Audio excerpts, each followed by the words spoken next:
안녕하세요. 저는 송명희입니다. 올해 75세입니다. 지금 이 이야기를 들려드리는 이유는 단 하나입니다. 혹시 저처럼 자식들만 믿고 살아가시는 어르신들에게 꼭 전하고 싶은 말이 있어서입니다. 자식은 내 인생의 전부가 아니라는 것. 75세에도 새로운 시작이 가능하다는 것을 말입니다. 3년 전까지만 해도 저는 정말 행복한 어머니였습니다. 제 자녀를 모두 성공적으로 키워냈거든요. 큰아들 재호는 대학병원 외과과장, 둘째 딸 미영이는 대형 로펌 변호사, 막내 아들 성민이는 대기업 부장이었습니다. 어머니, 정말 자랑스러워요. 제 자녀를 모두 이렇게 성공시키시다니. 동네 사람들이 부러워했습니다. 저도 정말 뿌듯했어요. 다 애들이 잘해서 그런 거예요. 겸손하게 말했지만 속으로는 정말 자랑스러웠습니다. 40년간 간호사로 일하면서 번 돈을 모두 아이들 교육비에 쏟아부었거든요. 남편은 15년 전에 심근경색으로 세상을 떠났습니다. 그 후 혼자서 막내 성민이 대학교까지 졸업시켰어요. 어머니, 고생 많으셨어요. 이제 편히 쉬세요. 아이들이 모두 성공하고 나서 한 말이었습니다. 우리가 어머니 모실게요. 정말 믿음직한 아이들이었어요. 간호사로 40년을 일하고 60세에 은퇴했습니다. 퇴직금과 평생 모은 돈이 3억 원 정도 있었어요. 그리고 제가 살고 있던 아파트가 8억 원 정도 되었습니다. 어머니, 돈 걱정은 하지 마세요. 우리가 다 책임질게요. 큰아들 재호가 말했습니다. 그래요, 어머니. 이제 우리가 용돈도 드리고 모든 걸 해드릴게요. 둘째 미영이도 같은 말을 했어요. 어머니, 정말 편히 쉬세요. 우리가 있잖아요. 막내 성민이까지. 그때는 정말 행복했습니다. 세 자녀가 모두 성공해서 저를 모시겠다고 하니까요. 매주 일요일이면 아이들이 모두 와서 함께 식사했습니다. 손자, 손녀들도 함께요. 할머니, 보고 싶었어요. 할머니가 해주시는 음식이 제일 맛있어요. 손자들이 저에게 달려드는 모습을 보면 정말 행복했어요. 어머니, 요리가 최고예요. 며느리들도 칭찬해 주었습니다. 우리 어머니가 워낙 요리를 잘하셔서 딸들과 아들들도 자랑스러워했어요. 그런 시간이 2년 정도 계속되었습니다. 정말 평화롭고 행복한 시간이었어요. 아이들이 용돈도 줬습니다. 한 달에 100만 원씩. 셋이서 나눠서 주는 거였어요. 어머니, 이거로 편히 쓰세요. 부족하면 언제든 말씀하세요. 정말 고마웠습니다. 평생 고생해서 키운 보람이 있다는 생각이 들었어요. 간혹 아이들이 바빠서 오지 못할 때도 있었지만 이해할 만했습니다. 모두 중요한 일을 하는 사람들이니까요. 어머니, 오늘 급한 수술이 있어서 못 가겠어요. 어머니, 법정에 서야 해서 늦을 것 같아요. 어머니 출장 가야 해서 이번 주는 힘들 것 같아요. 그럴 때마다 저는 이해한다고 말했습니다. 괜찮다. 일이 우선이지. 건강만 하면 돼. 무리하지 마라. 그런 말을 하면서도 속으로는 조금 서운했어요. 하지만 성공한 자식들이니까 바쁠 수밖에 없다고 스스로를 달랬습니다. 그런데 점점 만나는 횟수가 줄어들기 시작했어요. 한 달에 한 번, 두 달에 한 번, 그러다가 명절에만 보게 되었습니다. 요즘 너무 바빠서 시간이 안 나요. 병원에서 잠도 제대로 못 자고 있어요. 법무법인이 너무 바빠요. 회사에서 프로젝트가 중요한 시기라서요. 이유는 그럴듯했습니다. 하지만 마음 한편으로는 외로웠어요. 혼자 사는 집이 너무 조용했습니다. 예전에는 아이들 웃음소리로 가득 찼던 집이 지금은 너무 적막했어요. 그래도 참았습니다. 아이들이 성공한 것만으로도 감사했거든요. 잘 키운 것 같아요. 동네 사람들이 부러워할 때마다 자랑스러웠습니다. 용돈도 계속 받고 있었어요. 한 달에 100만 원. 생활하기에는 충분했습니다. 고마워, 재호야. 고마워, 미영아. 고마워, 성민아. 전화로 감사 인사를 전했습니다. 어머니, 당연한 거예요. 편히 쓰세요. 부족하면 더 드릴게요. 아이들의 대답도 여전히 따뜻했어요. 그렇게 72세까지는 평온했습니다. 비록 자주 만나지는 못해도 아이들이 저를 생각해 준다는 것만으로도 위로가 되었어요. 하지만 변화의 조짐은 서서히 나타나고 있었습니다. 어머니, 요즘 경기가 안 좋아서 용돈을 조금 줄여야 할 것 같아요. 큰아들 재호가 먼저 말을 꺼냈습니다. 얼마나 줄이는데? 한 30만 원 정도요.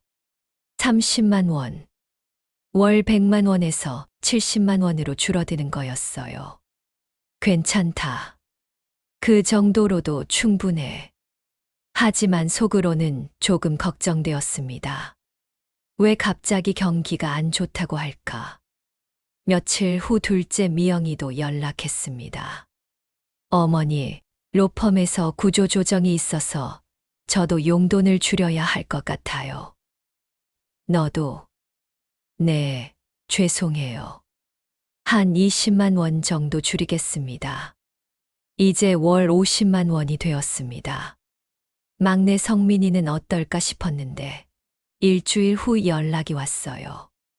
어머니, 회사에서 성과급이 많이 줄어서 너도 줄이겠다는 거구나.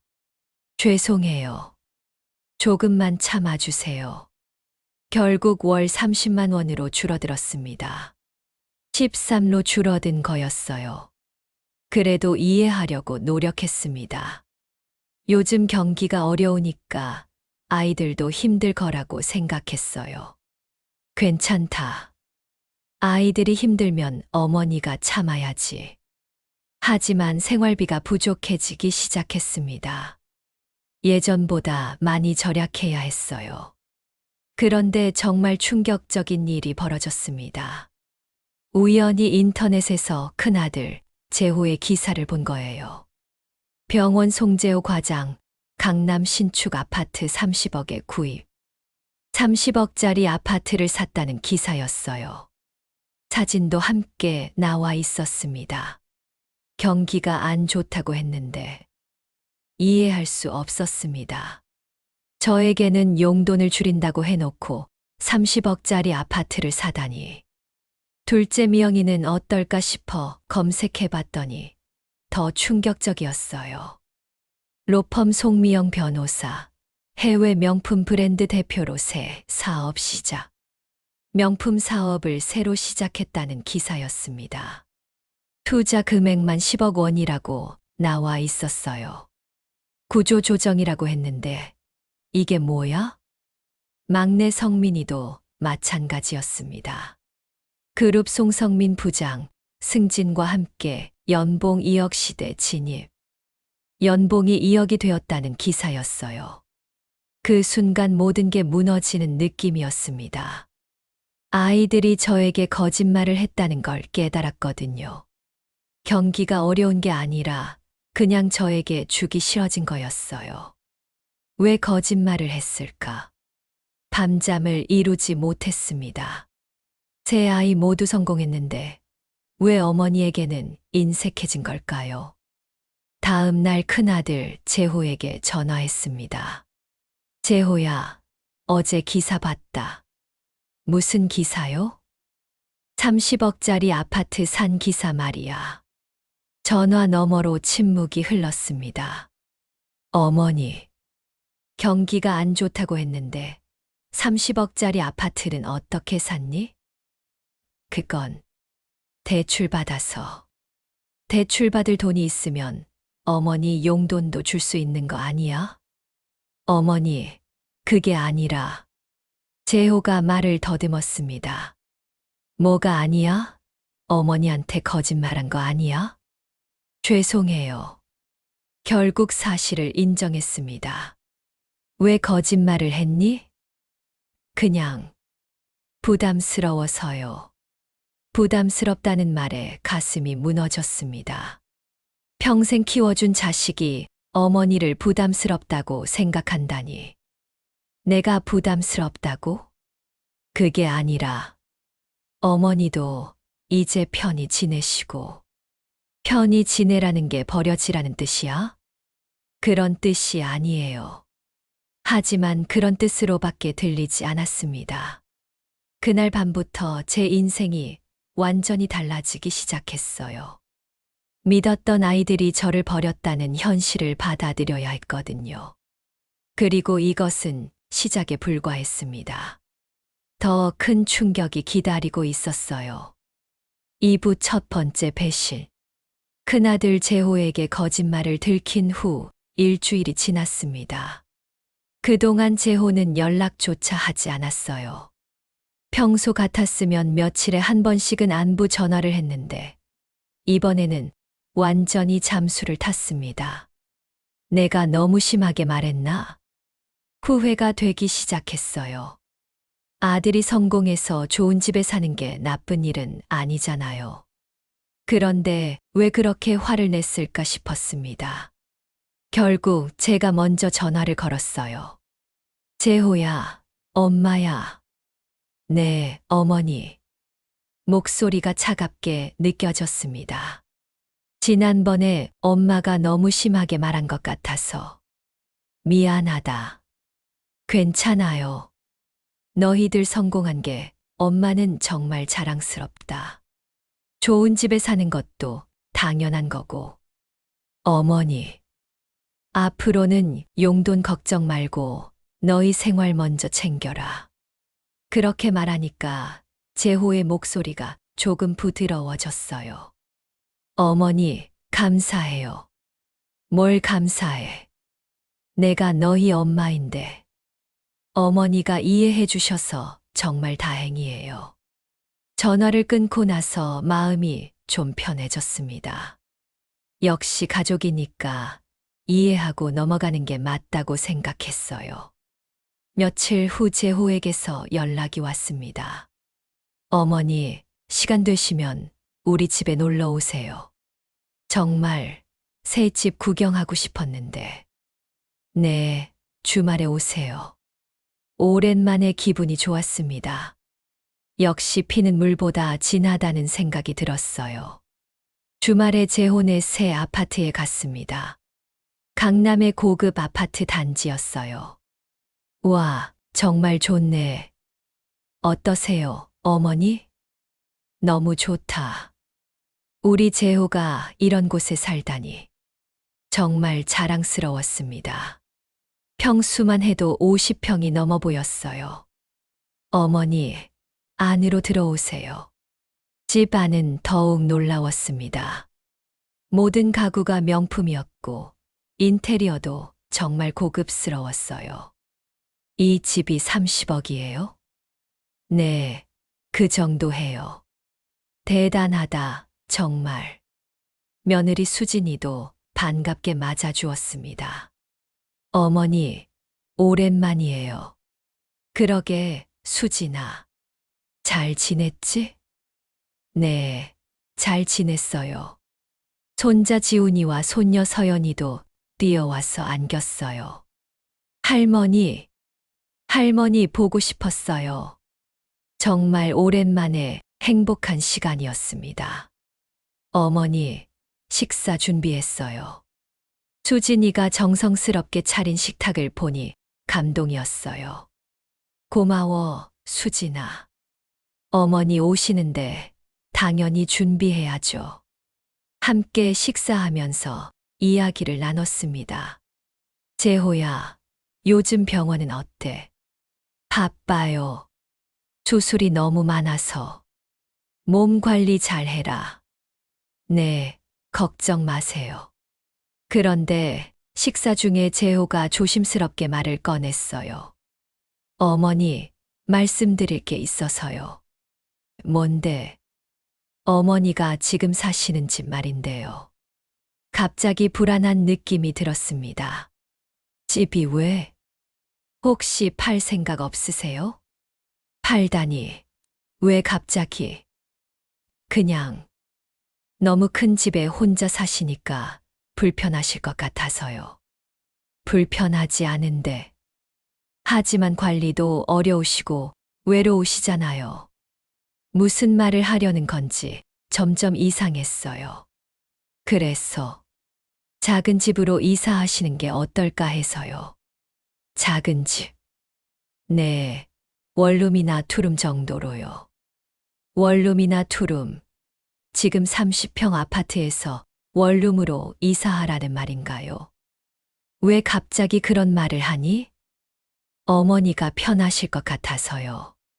편하다는 이유치고는 뭔가 이상했습니다.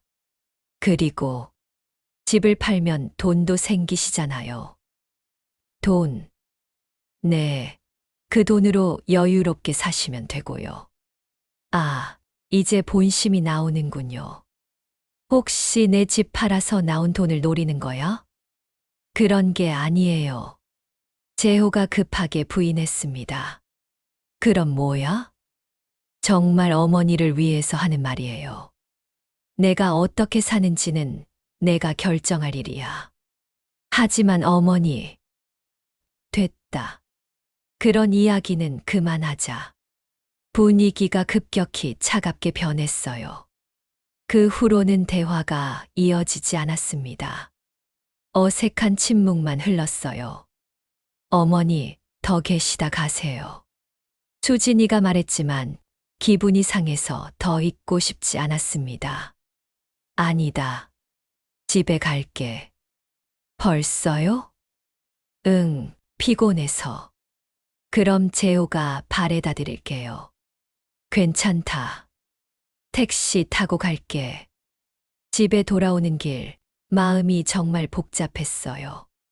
왜 갑자기 집을 팔라고 할까? 정말 나를 위해서 하는 말일까?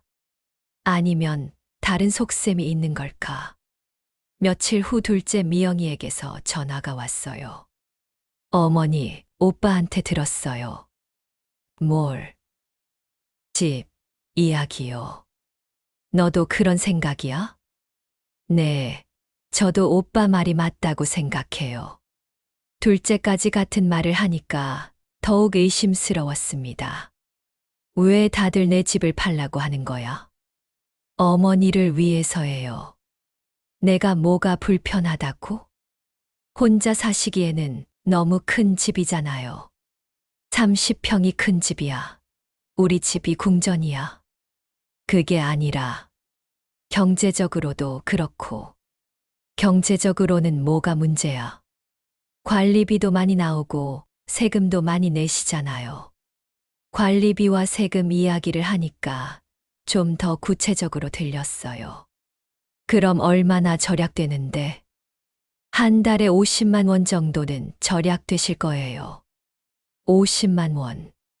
확실히 적지 않은 돈이었습니다.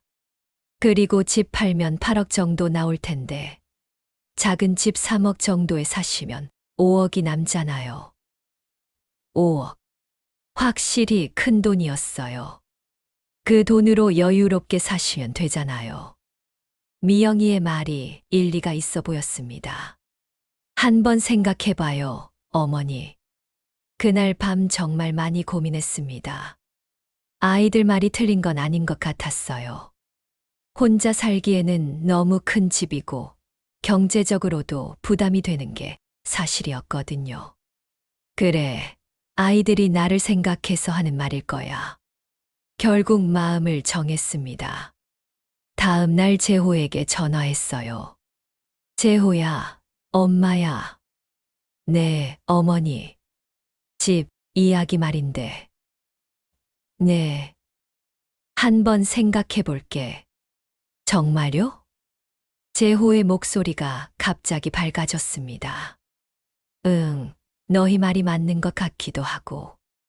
어머니, 정말 현명한 선택이세요. 너무 좋아하는 모습을 보니까 조금 이상했어요.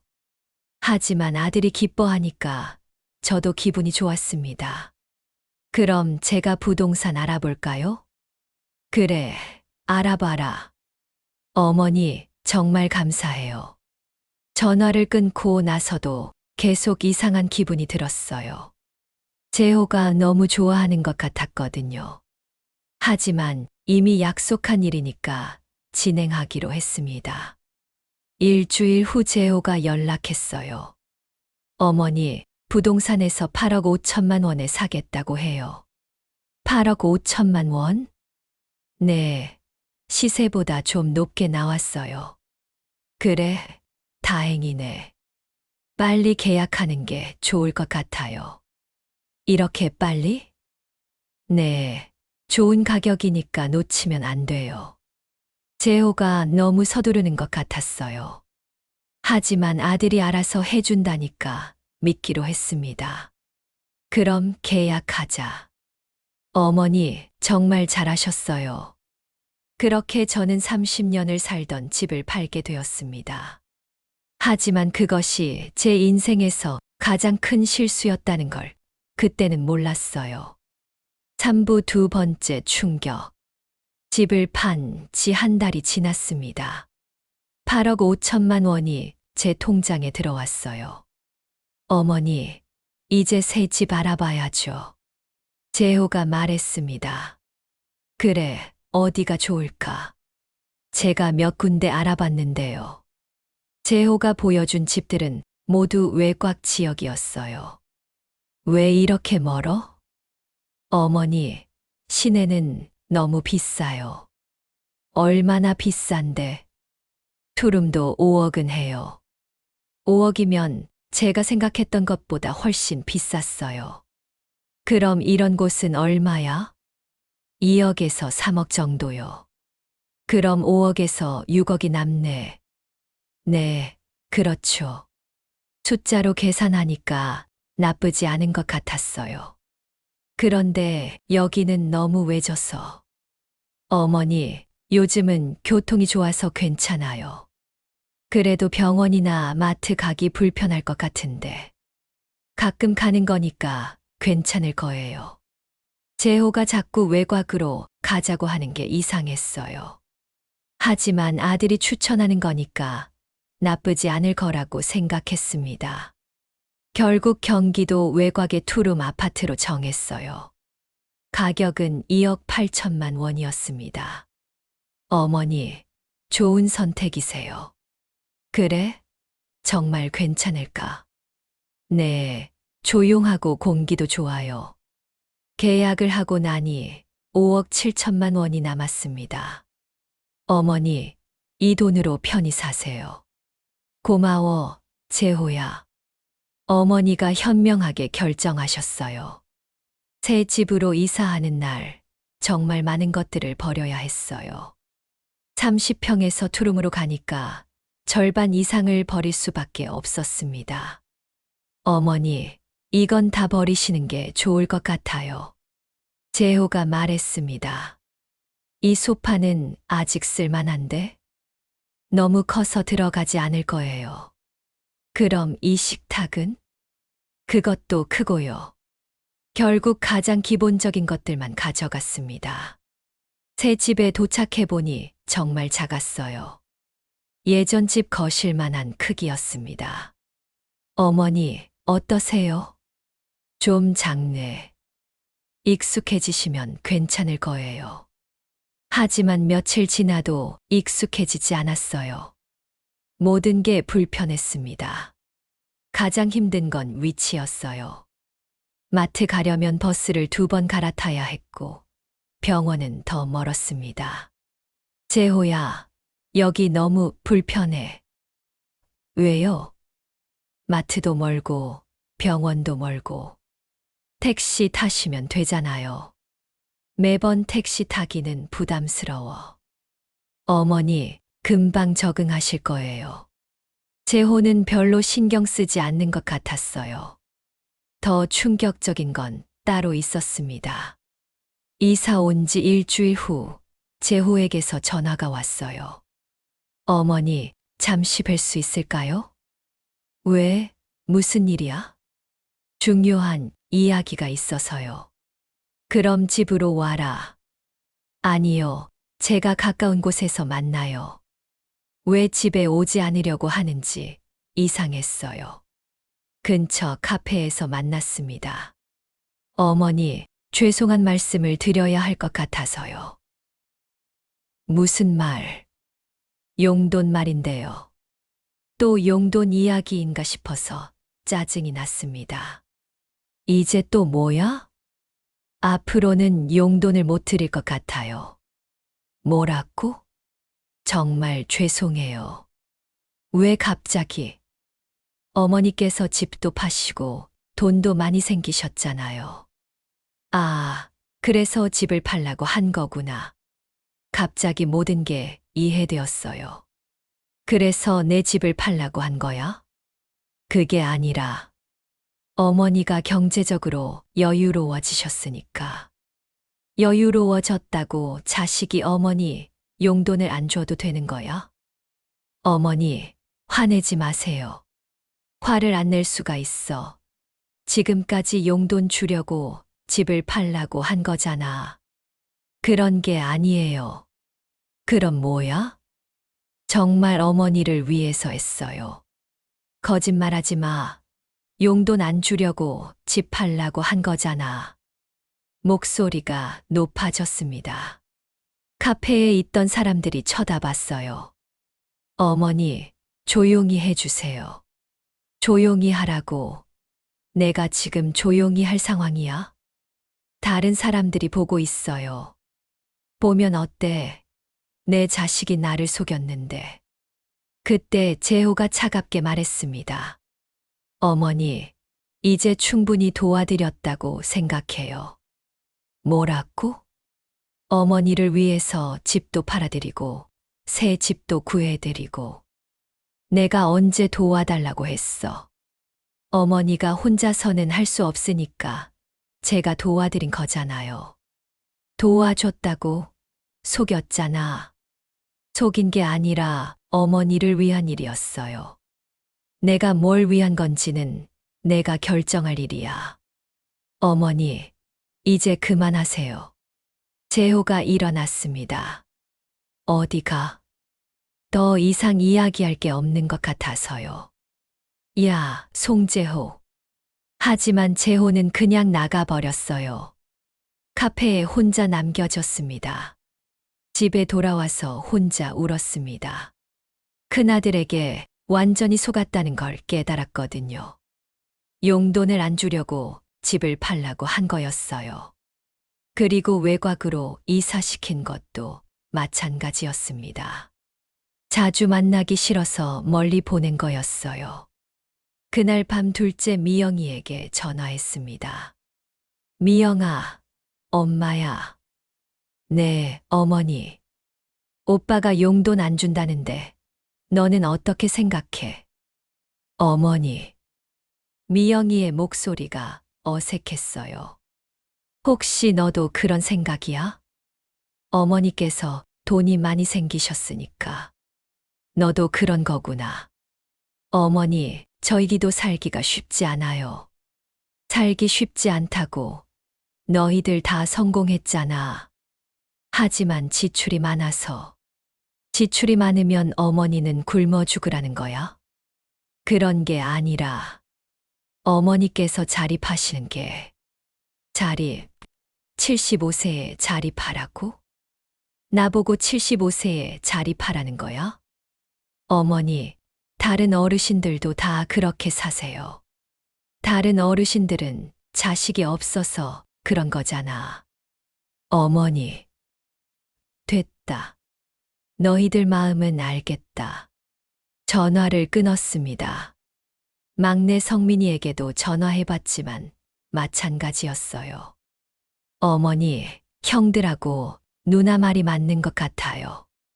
너까지 어머니께서 경제적으로 독립하시는 게 좋을 것 같아요. 경제적으로 독립?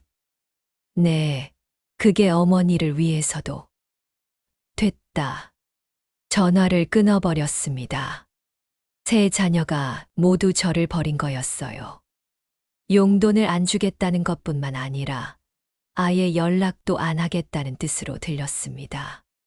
그날 밤부터 진짜 혼자가 되었습니다. 40년 동안 키운 세 자녀가 모두 등을 돌린 거였어요. 내가 뭘 잘못했지?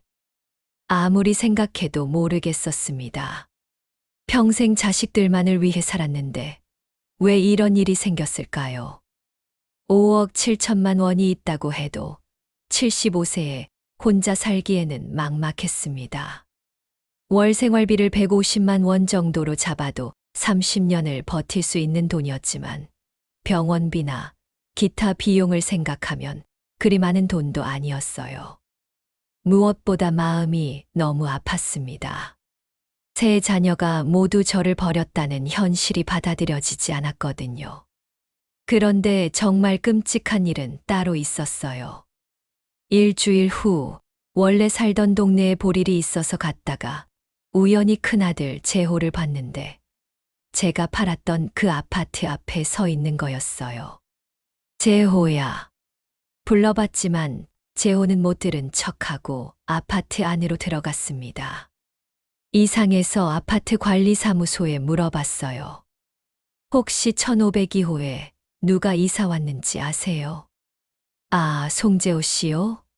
한 달 전에 오셨어요. 송재호. 제 큰아들 이름이었어요. 순간 머리가 하얘졌습니다. 제가 판 집에 재호가 살고 있었던 거예요. 혹시 언제 계약하셨는지 아세요? 한두 달 전쯤. 아, 그런데 원래 주인이 급하게 팔아서 시세보다 싸게 나왔다고 하더라고요. 시세보다 싸게. 8억 5천만 원이 시세보다 싼 가격이었다는 뜻이었어요. 제가 판 집을 재호가 샀던 거였습니다. 그것도 시세보다 싸게. 모든 게 계획된 일이었어요. 집을 팔라고 압박하고 급하게 계약하라고 재촉하고 그 집을 자기가 헐값에 사는 것까지. 완전히 속은 거였습니다. 그날 밤 처음으로 죽고 싶다는 생각이 들었어요. 사부 마지막 희망마저. 제가 팔았던 집에 큰아들 재호가 살고 있다는 걸 안 후 일주일이 지났습니다. 그동안 잠도 제대로 오지 않고 밥도 넘어가지 않았어요. 어떻게 이런 일이. 아무리 생각해도 믿기지 않았습니다. 제 아들이 저를 이렇게 속일 수 있다니. 집 팔라고 압박하고 급하게 계약하라고 재촉하고 멀리 이사 보내고 용돈까지 끊고 그 모든 게 계획된 일이었던 거예요. 제가 그 집에 30년을 살았는데 이제는 제 아들이 그곳에 살고 있다는 현실이 받아들여지지 않았습니다. 재호한테 따져봐야겠어. 결심을 하고 예전 집으로 갔습니다. 아니, 이제는 재호 집이 된 곳으로요. 초인종을 눌렀습니다. 누구세요? 며느리 수진이의 목소리였어요. 수진아, 엄마야. 어머니? 놀란 목소리였습니다. 문 좀 열어줘. 잠시만요. 한참 후에 문이 열렸어요. 수진이가 어색한 표정으로 나왔습니다. 어머니, 어떻게? 내가 이 집에 30년 살았는데 못 돌 이유가 있어. 그게 아니라 재호 있어? 지금 병원에 있어요. 언제 들어와? 늦을 것 같은데요. 그럼 기다릴게. 어머니. 수진이가 난처해하는 표정이었지만 저는 상관없었어요. 안으로 들어가도 되지. 내가 30년 살던 집인데. 네. 들어오세요. 집 안은 완전히 바뀌어 있었습니다. 제가 썼던 가구들은 하나도 없었고 모든 게 새 것이었어요. 많이 바뀌었네. 네. 새로 꾸몄어요. 제가 앉았던 소파 자리에 새로운 소파가 있었습니다. 그 자리에 앉으니 복잡한 기분이 들었어요. 수진아, 너는 이 일을 알고 있었어. 무슨 일요? 재호가 내 집을 속여서 산 일 말이야. 수진이의 얼굴이 창백해졌어요. 어머니, 알고 있었구나? 저는 어떻게 이런 일에 동참할 수 있었어? 어머니, 저희 입장도 이해해 주세요. 이해해 달라고, 시어머니를 속인 걸 이해해 달라고? 그게 아니라, 그럼 뭐야? 어머니께서 혼자 사시기에는 너무 큰 집이었잖아요. 그건 내가 결정할 일이야. 하지만 관리하기도 어려우시고. 그런 건 핑계야. 너희들이 내 집을 탐냈던 거잖아. 수진이가 아무 말도 하지 못했어요. 그때 현관문이 열리는 소리가 났습니다. 누구야? 재호의 목소리였어요. 아빠야. 지훈이가 뛰어나갔습니다. 할머니다. 지훈이가 저를 보고 신기해했어요. 재호가 거실로 들어왔습니다. 저를 보자마자 표정이 굳어졌어요. 어머니, 어떻게 여기에? 내가 여기 오면 안 돼. 그게 아니라, 송재호, 너 정말 나쁜 놈이구나. 어머니, 내 집을 어떻게 이렇게 속여서 뺏을 수 있어? 속인 게 아니에요. 그럼 뭐야?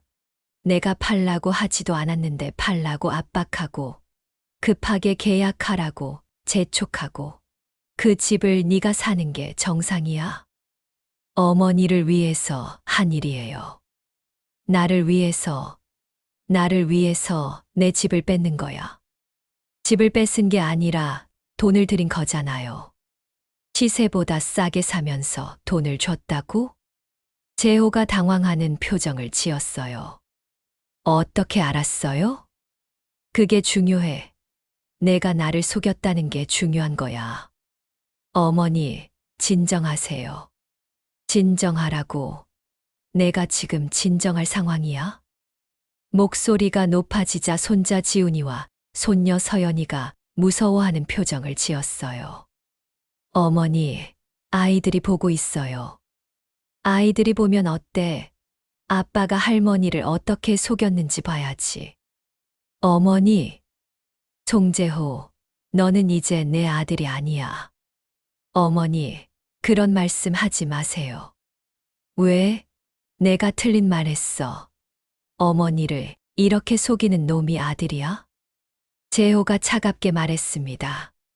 어머니가 너무 감정적이세요. 감정적이라고. 내가 지금 감정적이면 안 돼. 이성적으로 생각해 보세요. 어머니에게도 도움이 되는 일이었어요. 내게 도움이 되는 일을 내가 모른다고 생각해. 혼자서는 판단하기 어려우시니까. 내가 언제 판단력이 없다고 했어. 어머니, 나이가 뭐 75세면 바보가 되는 거야? 그런 뜻이 아니에요. 그럼 뭔 뜻이야? 재호가 한숨을 쉬었습니다. 어머니, 더 이상 이야기해봐야 소용없을 것 같아요.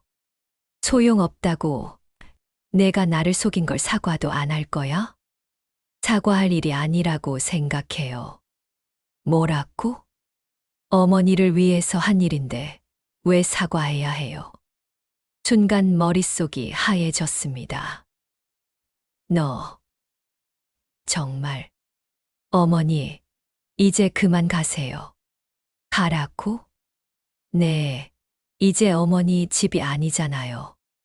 그 말이 가슴에 꽂혔습니다. 30년을 살았던 집에서 쫓겨나는 기분이었어요. 알겠다. 갈게. 어머니, 앞으로는 연락하지 마. 너는 이제 내 아들이 아니야. 어머니, 하지만 저는 그냥 나왔습니다. 30년을 살았던 집에서 마지막으로. 집으로 돌아가는 길에 눈물이 멈추지 않았어요. 버스 안에서 계속 울었습니다. 괜찮으세요? 옆자리에 앉은 아주머니가 걱정스럽게 물었습니다. 네, 괜찮아요. 하지만 전혀 괜찮지 않았어요. 평생 믿었던 큰아들에게 완전히 배신당한 기분이었거든요. 집에 도착해서 둘째 미영이에게 전화했습니다. 미영아, 엄마야. 네, 어머니. 오빠가 내 집을 산 거 알고 있었어. 침묵이 흘렀습니다. 알고 있었구나? 어머니. 너도 공범이었구나. 어머니, 저희도 어쩔 수 없었어요. 어쩔 수 없다고. 뭐가 어쩔 수 없어. 오빠가 그 집을 너무 좋아했어요. 그래서 어머니를 속여도 된다는 거야? 어머니께서 팔겠다고 하셨잖아요. 내가 언제 팔겠다고 했어. 너희들이 팔라고 압박했잖아. 하지만 결국 어머니가 결정하신 일이에요. 속아서 결정한 거잖아. 어머니, 너무 감정적으로 생각하지 마세요. 또 감정적이라는 말이었어요. 나보고 감정적이지 말라고 자식들한테 속았는데 어머니를 위해서 한 일이에요. 됐다. 너도 오빠 편이구나. 어머니. 전화를 끊었습니다. 막내 성민이에게도 전화해봤지만 마찬가지였어요. 어머니, 형이 그 집을 원했어요. 그래서 어머니께서 혼자 사시기에는 너무 컸잖아요. 그래서 속여도 된다는 거야? 속인 게 아니라 됐다. 세 자녀 모두 한패였던 거예요. 저를 속여서 집을 뺏은 것도 모자라 사과조차 하지 않는 아이들이었습니다. 그날 밤 정말 절망적이었어요. 평생 키운 세 자녀가 모두 저를 배신했다는 현실을 받아들이기 어려웠거든요.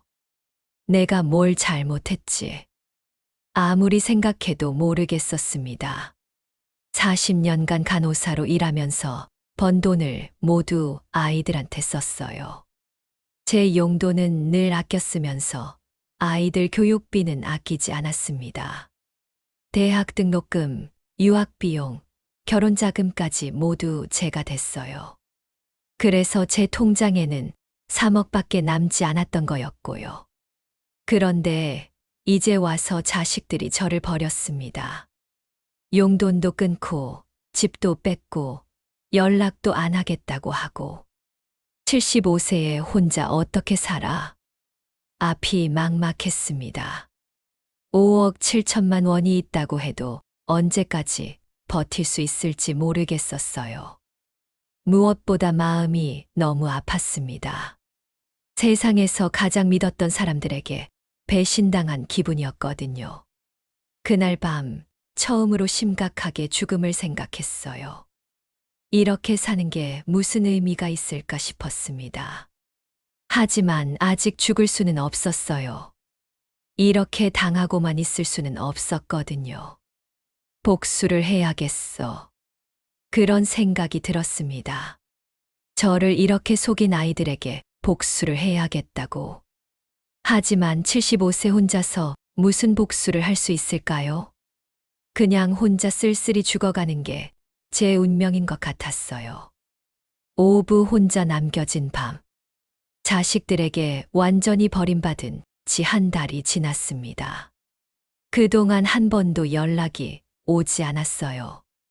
매일 밤 혼자 앉아서 생각했습니다. 내가 정말 잘못 살았나? 평생 자식들만 위해 살았는데 왜 이런 일이 생겼을까? 75세에 혼자 남겨져서 어떻게 살아가지? 답이 없었어요. 처음에는 화가 났습니다. 자식들이 너무 배은망덕하다고 생각했어요. 하지만 시간이 지나면서 화보다는 슬픔이 더 컸습니다. 세상에서 가장 믿었던 사람들에게 버림받은 슬픔이요. 하루는 우연히 옛날 앨범을 보게 되었어요. 아이들이 어렸을 때 사진들이 가득했습니다. 엄마, 사랑해요. 엄마가 최고예요. 그때는 정말 저를 사랑했던 것 같은데, 언제부터 이렇게 변한 걸까요? 큰아들 재호가 의대에 합격했을 때 얼마나 기뻤는지 아직도 기억납니다.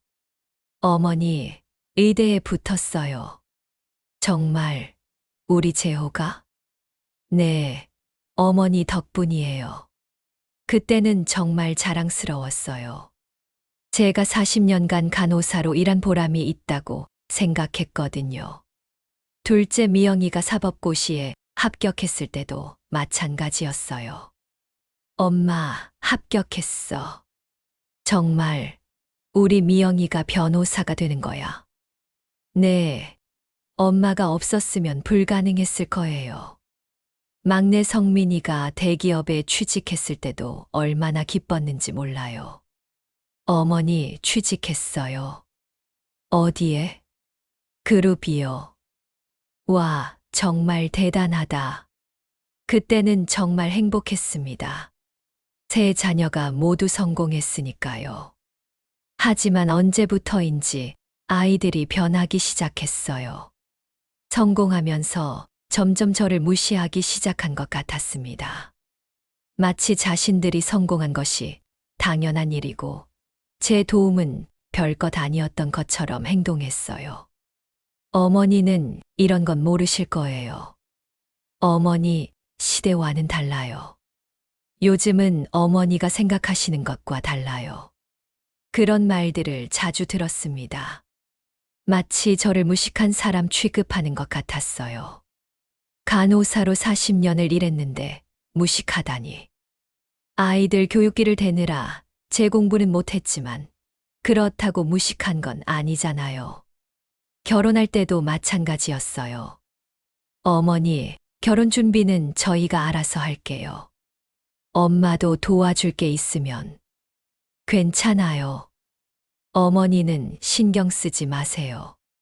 결혼식 준비에서도 저는 완전히 배제되었어요. 마치 방해가 되는 존재처럼 취급받았습니다. 손자, 손녀들이 태어났을 때도 그랬어요. 어머니, 육아는 저희가 알아서 할게요. 요즘은 어머니, 시대와 육아법이 달라요. 전문가한테 배우는 게 좋을 것 같아요. 제가 끼어들 자리가 점점 없어졌어요.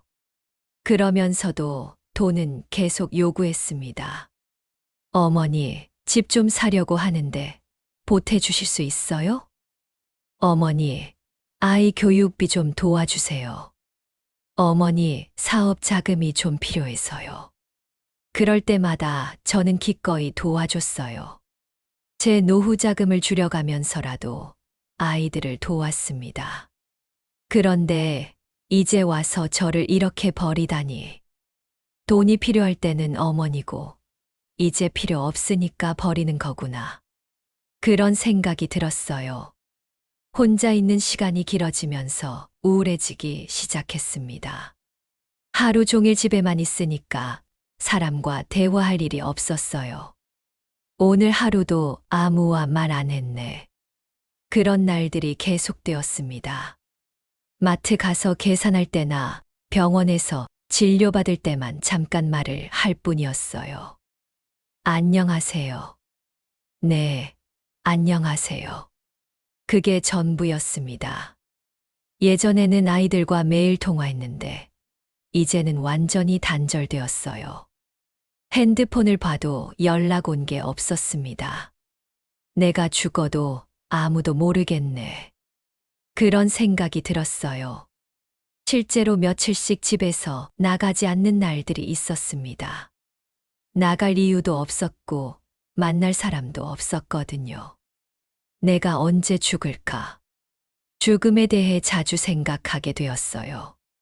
75세니까 언제 죽어도 이상하지 않은 나이였습니다. 죽으면 누가 발견할까? 아무도 찾지 않으니까 며칠 후에나 발견될 것 같았어요. 그런 생각을 하니까 더 우울해졌습니다. 어느 날은 정말 심각하게 자살을 생각해 봤어요. 이렇게 사는 게 무슨 의미가 있나? 75세에 혼자 남겨져서 아무도 찾지 않는 삶을 살아야 하나 싶었습니다. 하지만 막상 죽으려고 하니까 무서웠어요. 정말 아무것도 남지 않는다는 게 두려웠습니다. 그래도 조금 더 살아보자. 그렇게 마음먹고 버텼어요. 혼자 사는 게 익숙해지기 시작했습니다. 처음에는 너무 외로웠는데 시간이 지나니까 적응되더라고요. 아침에 일어나서 혼자 밥 먹고, 혼자 TV 보고, 혼자 잠들고, 그런 생활이 반복되었어요. 가끔 동네 슈퍼에 장 보러 갈 때나 병원에 갈 때만 밖에 나갔습니다. 그것도 꼭 필요한 일이 있을 때만요. 어머님, 자주 뵙는 것 같은데 혼자 사세요? 슈퍼 사장님이 물어봤어요. 네, 혼자 살아요. 자식분들은 어디 계세요? 멀리 있어요. 거짓말이었어요. 가까이 있지만 연락을 안 하는 거였거든요. 요즘 혼자 사시는 어르신들이 많아요. 외로우시겠어요. 괜찮아요. 하지만 전혀 괜찮지 않았어요. 밤이 가장 힘들었습니다. 하루 종일 아무와 말하지 않고 지내다가 밤에 혼자 있으면 정말 외로웠어요. 내일도 똑같은 하루겠지. 그런 생각이 들면 잠이 오지 않았습니다. 가끔 옛날 생각이 났어요. 아이들이 어렸을 때, 남편이 살아있을 때. 그때는 정말 행복했거든요. 비록 돈은 많지 않았지만 가족이 함께 있어서 따뜻했어요. 여보, 오늘 뭐 먹을까? 엄마, 배고파요. 엄마, 이거 도와주세요.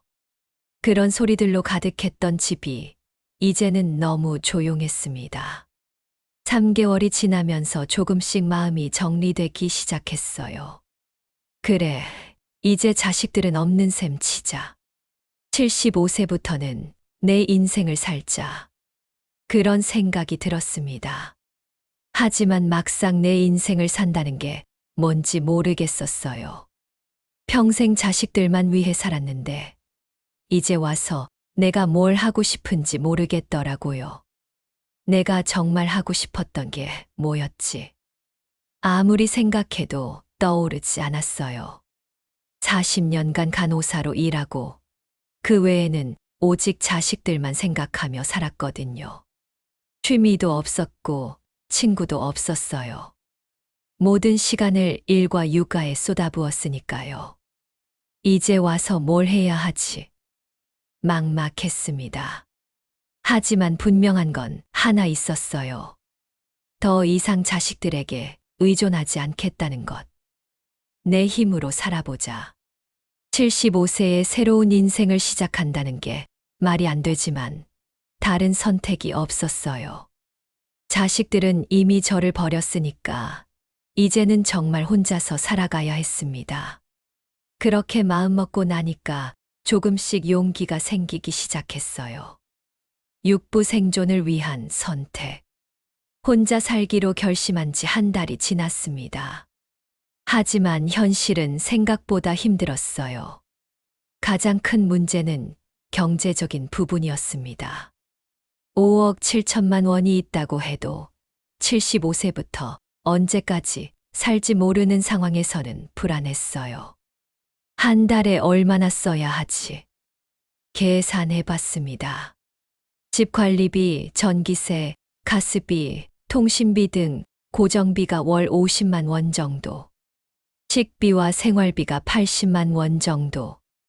의료비를 포함하면 월 150만 원은 필요했어요. 150만 원씩 쓴다면 30년 정도 버틸 수 있었습니다. 105세까지 살 수 있다는 계산이었어요. 30년이면 충분하겠지. 하지만 병에 걸리거나 큰 수술을 받아야 한다면 돈이 더 많이 들 수도 있었습니다. 그래도 아껴 쓰면 될 거야. 그렇게 생각하고 절약 생활을 시작했어요. 우선 생활비부터 줄였습니다. 외식은 완전히 끊었고 집에서 간단하게 해 먹기 시작했어요. 라면도 맛있네. 예전에는 아이들이 라면을 먹으면 몸에 안 좋다고 했는데 혼자 먹어보니까 나쁘지 않았어요. 마트에서도 할인하는 것들만 샀습니다. 유통기한이 임박한 것들이나 특가 상품들만요. 이것도 먹을 만하네. 조금 비싸더라도 좋은 걸 사 먹자던 예전과는 달라졌어요. 옷도 안 샀습니다. 예전에 사둔 옷들이 많이 있었거든요. 75세에 새 옷이 뭐가 필요해. 그렇게 생각하니까 마음이 편했어요. 하지만 가장 큰 문제는 외로움이었습니다. 사람과 대화할 기회가 거의 없었거든요. 누구랑 이야기라도 하고 싶은데 그런 생각이 들 때가 많았어요. 어느 날 동네 복지관에서 어르신 프로그램을 한다는 전단지를 받았습니다. 노래교실, 체조교실, 취미활동. 다양한 프로그램들이 있었어요. 한번 가볼까? 처음에는 망설였습니다.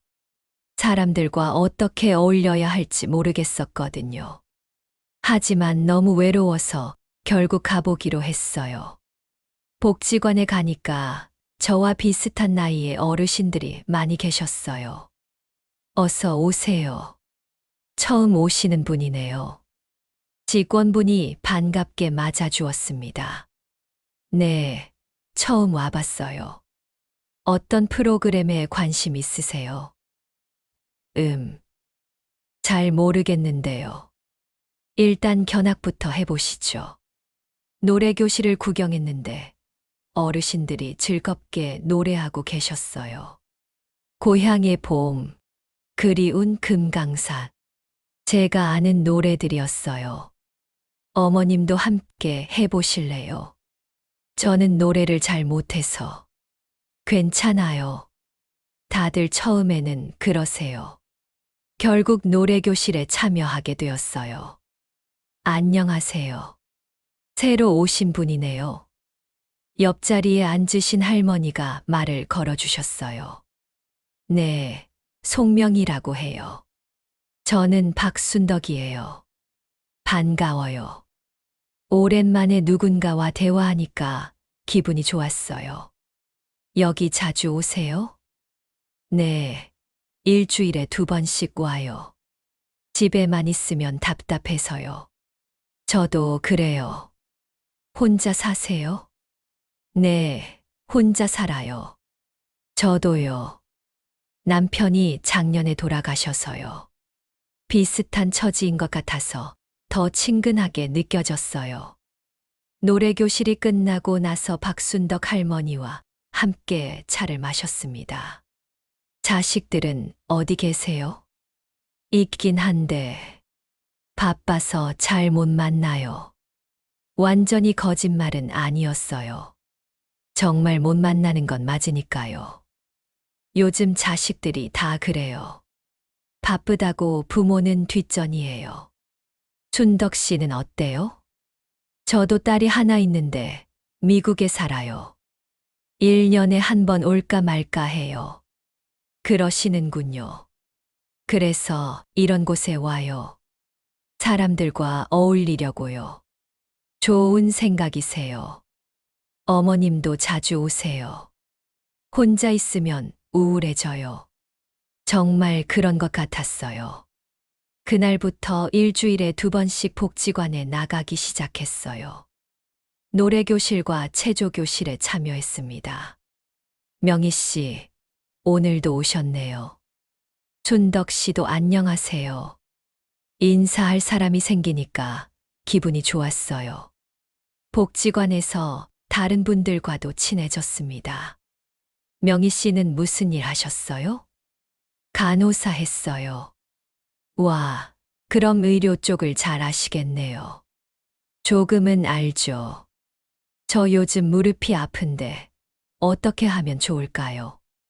그렇게 다른 분들의 건강 상담을 해드리게 되었어요. 명희 씨 말 들어보니까 병원 가서 검사 받아야겠어요. 네, 그게 좋을 것 같아요.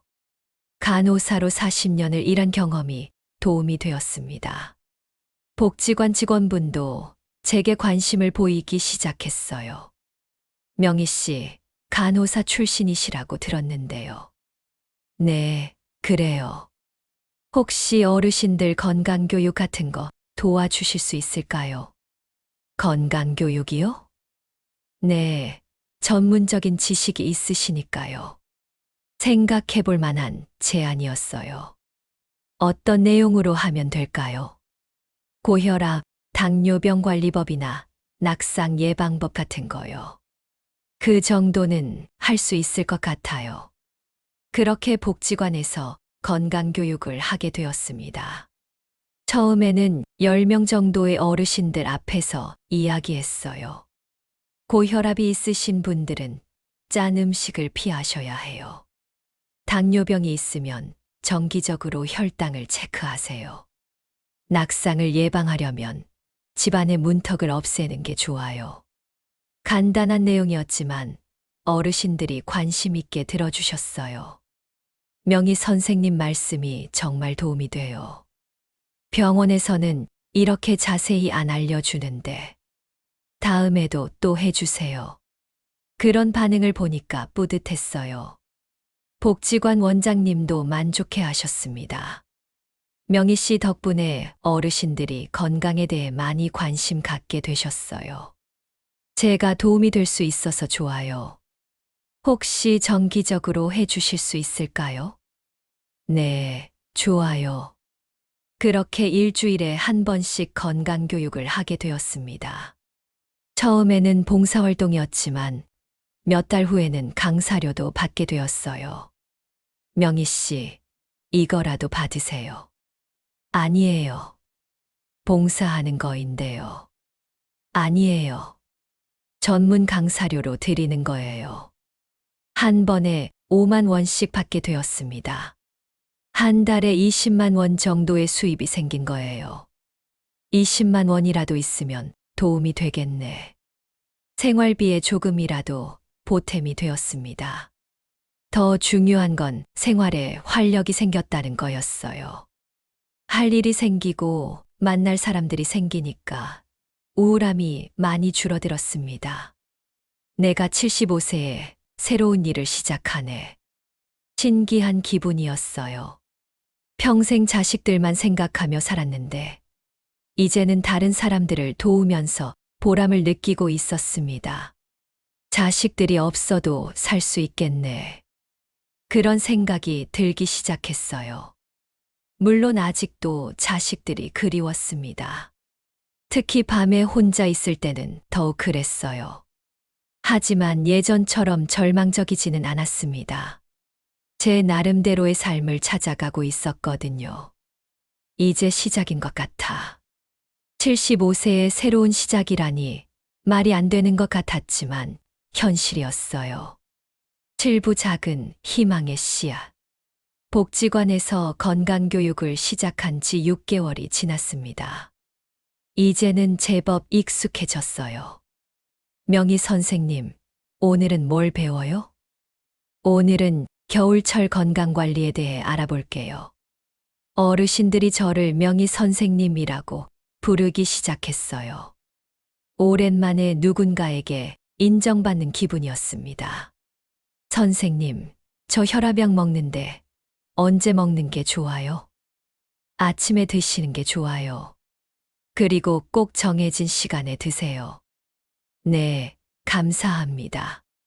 이런 질문들에 답해드릴 때 40년간 간호사로 일했던 경험이 도움이 되었어요.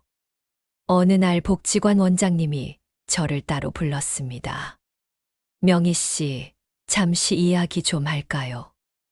네, 무슨 일이세요? 다른 복지관에서 연락이 왔어요. 다른 복지관에서요? 네, 명희 씨 건강교육이 좋다는 소문이 났나 봐요. 정말 의외였어요. 거기서도 강의를 해달라고 하는데 어떠세요? 저 같은 사람이 다른 곳에서도 할 수 있을까요? 물론이죠.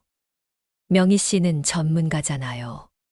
전문가라는 말을 들으니 기분이 좋았어요. 한번 해볼게요. 좋아요. 강사료도 더 좋은 조건으로 드릴 수 있을 거예요. 일주일 후 다른 복지관에 갔습니다. 거기는 제가 다니던 곳보다 더 컸어요. 안녕하세요. 송명희 선생님이시죠? 네, 안녕하세요. 어르신들이 많이 기다리고 계세요. 강당에 가보니 50명 정도의 어르신들이 앉아 계셨어요. 평소보다 훨씬 많은 인원이었습니다. 사람이 많네요. 명희 선생님 오신다고 하니까 모두 오셨어요. 긴장되기 시작했어요. 10명 앞에서 하던 것과는 다른 느낌이었거든요. 안녕하세요. 송명희입니다. 안녕하세요. 어르신들이 환하게 웃으며 인사해 주셨어요. 오늘은 겨울철 감기 예방에 대해 이야기해 볼게요. 손 씻기가 가장 중요합니다. 실내 환기도 자주 시켜주세요. 충분한 수면과 균형 잡힌 식사도 필요해요. 간단한 내용이었지만 어르신들이 집중해서 들어주셨어요. 선생님, 목이 아플 때는 어떻게 해야 해요? 따뜻한 물로 가글하시고 꿀을 조금 드시면 도움이 돼요. 감사합니다. 질의응답 시간에도 많은 질문이 나왔어요. 강의가 끝나고 나서 복지관 직원이 말했습니다. 정말 좋았어요. 어르신들 반응이 아주 좋네요. 감사해요. 정기적으로 한 달에 2번 정도 와주실 수 있을까요? 네, 좋아요. 강사료도 더 좋았어요. 한 번에 10만 원씩 주었습니다. 이제 한 달에 40만 원은 벌 수 있겠네. 생활비에 큰 도움이 되었어요. 그런데 더 놀라운 일이 기다리고 있었습니다. 며칠 후 보건소에서 연락이 왔어요. 송명희 선생님이시죠? 네, 그런데요. 보건소에서 어르신 대상 건강교육을 담당할 강사를 찾고 있는데 추천받았어요. 저를요? 네, 복지관에서 강의하시는 걸 보건소 직원이 봤다고 하네요. 보건소에서 강의 제안이 들어올 줄 몰랐어요. 어떤 내용으로 하면 될까요? 치매 예방, 낙상 예방, 만성질환 관리, 이런 내용들이요. 그 정도는 할 수 있을 것 같아요. 그럼 한번 오셔서 상담해 보시죠. 보건소에 가니까 젊은 직원들이 저를 반겨주었어요. 어르신들이 같은 연령대 강사 말씀을 더 잘 들으세요. 그래요? 네, 의사나 간호사가 와서 이야기하면 어렵다고 하시는데 명희 선생님 같은 분이 오시면 더 친근하게 느끼시거든요. 그런 이유인 줄 몰랐어요. 월 2회 강의하시면 한 달에 20만 원 드릴 수 있어요. 20만 원이요? 네, 시간당 10만 원씩이요. 이제 월 60만 원을 벌 수 있게 되었습니다. 집에 돌아와서 계산해 봤어요. 복지관 2곳에서 40만 원, 보건소에서 20만 원. 총 월 60만 원의 수입이 생겼습니다. 75세에 이런 일이 생기다니. 정말 신기했어요. 평생 간호사로만 일했는데 이제는 강사가 된 거였어요. 더 중요한 건 마음이 많이 밝아졌다는 거였어요. 칠부 작은 희망의 씨앗 계속. 더 중요한 건 마음이 많이 밝아졌다는 거였어요. 할 일이 생기고 사람들과 만날 기회가 생기니까 예전처럼 우울하지 않았습니다. 명희 선생님 덕분에 건강해졌어요. 선생님 말씀 듣고 병원 갔더니 조기에 발견할 수 있었어요. 이런 이야기를 들을 때마다 가슴이 뿌듯했어요. 제가 누군가에게 도움이 되고 있다는 게 느껴졌거든요. 평생 자식들만 위해 살았는데, 이제는 다른 사람들을 도우면서 살아가는 재미를 알게 되었습니다. 75세에 이런 일이 생기다니. 정말 생각지도 못한 일이었어요. 팔부 진짜 나를 찾아가는 시간. 강사 일을 시작한 지 1년이 지났습니다. 이제는 제법 유명해졌어요. 송명희 선생님 강의 들어보셨어요? 정말 좋더라고요. 어디서 들을 수 있어요? 복지관이나 보건소에서 하세요. 입소문이 나면서 더 많은 곳에서 강의 요청이 들어왔어요. 어느 날은 시립병원에서 연락이 왔습니다. 송명희 선생님, 저희 병원에서 퇴원 환자 교육을 담당해 주실 수 있을까요? 병원에서요? 네, 환자들이 같은 연령대 선생님 말씀을 더 잘 들으세요. 시립병원에서까지 강의 요청이 오다니 정말 믿기지 않았어요. 강사료는 시간당 15만 원 드릴 수 있습니다. 이제 월 100만 원 정도의 수입이 생겼습니다. 생활비를 충분히 충당할 수 있는 금액이었어요. 내가 75세에 이렇게 돈을 벌 줄 몰랐네. 무엇보다 좋은 건 일하는 재미였어요. 사람들에게 도움이 되는 일을 하니까 매일이 의미 있게 느껴졌습니다. 복지관에서 만난 박순덕 할머니와도 더 친해졌어요. 명희야, 넌 정말 대단해. 75세에 새로운 일을 시작하다니. 순덕 언니도 할 수 있어요. 아니야, 난 그런 재주가 없어. 그런 게 아니라 시작하는 용기의 문제예요. 박순덕 할머니는 제게 많은 힘이 되어 주었어요. 자식들에게 버림받은 상처를 함께 나누면서 서로 위로가 되었거든요. 우리 나이에 새 친구를 사귈 줄 몰랐네. 정말 그래요. 복지관에 나온 게 정말 잘한 일 같아요. 친구가 생기니까 외로움이 많이 줄어들었어요. 구부 예상치 못한 재회. 강사 일을 시작한 지 1년 6개월이 지난 어느 날, 정말 예상치 못한 일이 일어났습니다. 시립병원에서 강의를 마치고 나오는데 누군가 제 이름을 부르는 소리가 들렸어요. 어머니? 뒤돌아보니 막내 아들 성민이가 서 있었습니다. 성민아. 정말 오랜만에 보는 아들이었어요. 1년 반 만이었습니다. 어머니, 여기서 뭐 하세요? 성민이가 놀란 표정으로 물었어요. 강의하고 나오는 길이야. 강의요? 응, 건강교육 강의. 성민이가 믿을 수 없다는 표정을 지었어요. 어머니가 강의를요? 그래, 왜? 이상해? 아니요, 그게 아니라 신기해서요. 우리는 병원 카페에 앉아서 이야기했습니다. 어머니, 어떻게 지내셨어요? 잘 지내고 있어. 혼자 사시는 건 괜찮으세요? 응, 괜찮아. 사실 괜찮지 않은 적도 많았지만 굳이 말하고 싶지 않았어요. 어머니가 강의를 하신다니 정말 대단하세요. 75세에도 할 수 있는 일이 있더라. 성민이가 미안한 표정을 지었어요. 어머니, 그동안 연락도 안 드려서 죄송해요. 됐다. 바빴겠지. 아니에요. 바빠서가 아니라. 그럼 뭐야? 죄책감 때문이었어요. 죄책감. 무슨 죄책감? 어머니를 그렇게 대한 게 잘못됐다는 걸 알고 있었어요. 그럼 왜 그렇게 했어? 처음에는 정말 어머니를 위한다고 생각했어요. 하지만 시간이 지나면서 그게 아니었다는 걸 깨달았죠. 성민이가 고개를 숙였습니다. 형이랑 누나 말에 휩쓸려서. 정말 잘못했어요. 그래서 연락을 안 한 거야?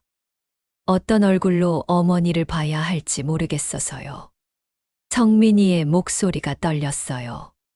성민아. 네. 너는 그래도 양심이 있구나. 어머니. 형이랑 누나는 어때? 아직도 잘못했다고 생각 안 해? 형은 여전해요. 자기가 옳다고 생각하세요. 미영이는 누나도 비슷해요. 어머니가 독립적으로 사시는 게 좋다고 하세요. 역시 그 둘은 변하지 않았나 보네요. 그런데 어머니가 이렇게 활발하게 활동하신다는 걸 몰랐어요. 몰라도 상관없어. 아니에요. 제가 너무 안일하게 생각했어요. 성민이가 진짜 미안해하는 것 같았어요. 어머니, 다시 시작할 수 없을까요? 뭘? 저와 어머니 사이를요. 한동안 생각했습니다. 성민이가 진심으로 반성하는 것 같았지만 한 번 상처받은 마음이 쉽게 회복될까요? 성민아, 엄마는 이제 너희들 없이도 잘 살고 있어. 네, 보니까 그런 것 같아요. 더 이상 자식들에게 의존하지 않고 살 거야. 네. 그래도 너는 양심이 있으니까. 가끔 안부 정도는 물어볼 수 있겠지. 정말요? 응. 하지만 예전처럼 되돌아갈 생각은 하지 마라. 네, 알겠습니다. 그날 성민이와 헤어지면서 복잡한 기분이 들었어요. 미움과 그리움이 동시에 올라왔거든요. 10부 완전한 독립. 성민이와 만난 후 한 달이 지났습니다. 가끔 안부 문자를 보내왔어요. 어머니, 잘 지내세요.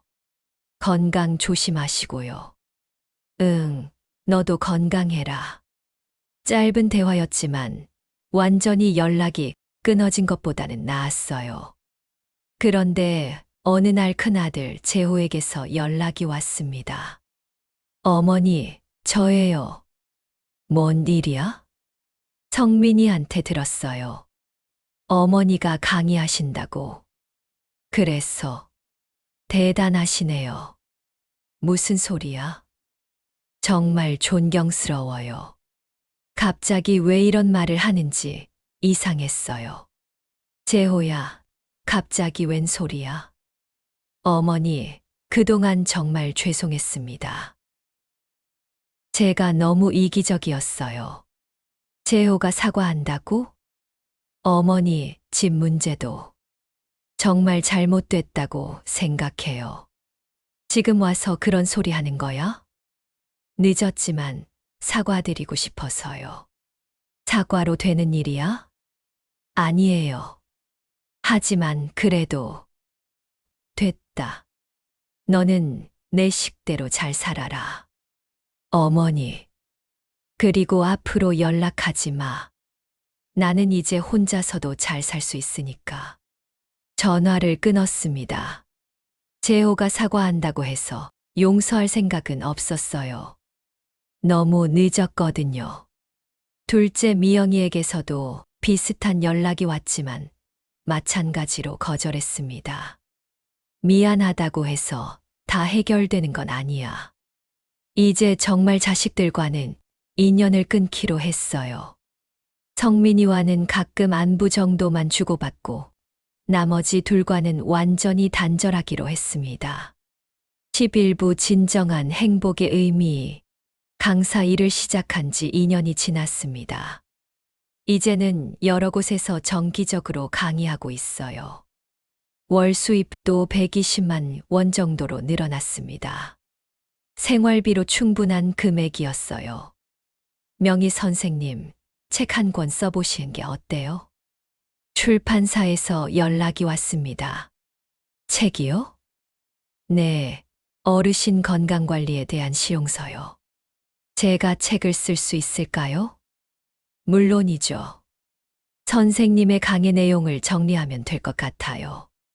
정말 생각지도 못한 제안이었어요. 한번 해볼게요. 그렇게 해서 제 생애 첫 번째 책을 쓰기 시작했습니다. 제목은 75세 간호사가 알려주는 건강한 노년 생활이었어요. 책 쓰는 일은 쉽지 않았지만 재미있었어요.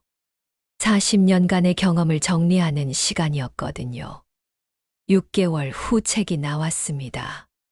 생각보다 반응이 좋았어요. 송명희 선생님 책 읽어봤는데 정말 도움이 되더라고요. 어디서 사셨어요? 서점에서요. 베스트셀러 코너에 있던데요. 베스트셀러라니 정말 믿을 수 없었어요. 출판사에서도 연락이 왔습니다. 선생님, 2쇄 인쇄에 들어가요. 정말요? 네, 반응이 너무 좋아서요. 2편도 계획해 보시는 게 어때요? 77세에 베스트셀러 작가가 될 줄 몰랐어요. 인쇄로도 상당한 수입이 생겼습니다. 이제는 경제적으로 완전히 자립할 수 있게 되었어요. 12부 마지막 이야기. 오늘은 제 80세 생일입니다. 자식들에게 버림받은 지 5년이 지났어요. 혼자서 조촐하게 생일상을 차려놓고 앉아 있습니다. 하지만 외롭지 않아요. 복지관 친구들이 축하 문자를 보내왔거든요. 명희야, 생일 축하해. 80세에도 건강하게. 선생님, 생일 축하드려요. 항상 감사해요. 80세 생일 축하드립니다. 더 건강하세요. 이런 메시지들이 계속 들어왔어요. 성민이에게서도 연락이 왔습니다. 어머니, 생일 축하드려요. 건강하세요. 고마워. 어머니, 책 2편도 잘 읽었어요. 정말 자랑스러워요. 그래, 고마워. 간단한 대화였지만 따뜻했어요. 5년 전 자식들에게 버림받았을 때는 정말 절망적이었습니다. 75세에 혼자 남겨져서 어떻게 살아가야 할지 몰랐거든요. 하지만 지금 돌이켜보니 그때가 제 인생의 새로운 시작이었어요. 평생 자식들만 위해 살았는데 처음으로 저 자신을 위해 살게 된 거였습니다. 강사 일도 하고 책도 쓰고 새로운 친구들도 사귀고 75세에 시작한 새로운 인생이었어요. 자식들이 없어도 충분히 행복할 수 있다는 걸 깨달았습니다. 오히려 자식들에게만 의존해서 살았다면 이런 보람 있는 일들을 할 수 없었을 거예요. 자식은 내 인생의 전부가 아니구나. 75세에 깨달은 진리였습니다. 80세가 된 지금도 여전히 강의를 하고 있어요. 건강이 허락하는 한 계속할 생각입니다. 3편째 책도 준비하고 있고요. 80세에도 새로운 도전을 하네. 정말 신기해요. 이 이야기를 듣고 계신 어르신들께 말씀드리고 싶어요. 자식들이 여러분을 버린다고 해서 인생이 끝나는 건 아닙니다. 75세든 80세든 새로운 시작이 가능해요. 자식은 여러분 인생의 전부가 아닙니다. 여러분 자신을 위한 삶도 충분히 가치 있어요. 용기를 내세요. 새로운 도전을 해보세요. 나이는 숫자에 불과합니다. 마음만 젊으면 뭐든 할 수 있어요. 저처럼 75세에 새로운 인생을 시작하실 수 있습니다. 혼자라고 외로워하지 마세요. 세상에는 좋은 사람들이 많아요. 여러분을 필요로 하는 곳이 분명히 있을 거예요. 포기하지 마세요. 끝까지 당당하게 사세요. 그것이 제가 5년간 혼자 살면서 깨달은 가장 소중한 진리입니다. 에필로그. 송명희 할머니는 이 이야기를 쓴 후 1년 더 건강하게 지내시다가 81세에 평안히 돌아가셨습니다. 장례식에는 복지관 친구들과 강의를 들었던 많은 어르신들이 참석했습니다. 명희 선생님 덕분에 건강하게 살 수 있었어요. 선생님이 없었다면 이렇게 활기차게 살지 못했을 거예요. 정말 존경스러운 분이셨어요. 막내 아들 성민이도 끝까지 함께 했습니다. 어머니 마지막 5년이 가장 행복하셨던 것 같아요. 정말 그랬습니다. 총명이 할머니는 자식들에게 버림받은 후 오히려 더 행복한 삶을 사셨거든요. 그분의 이야기는 많은 어르신들에게 희망과 용기를 주었습니다. 나이는 숫자에 불과하다. 자식이 전부가 아니다. 언제든 새로운 시작이 가능하다. 총명이 할머니가 남긴 가장 소중한 메시지였습니다. 끝.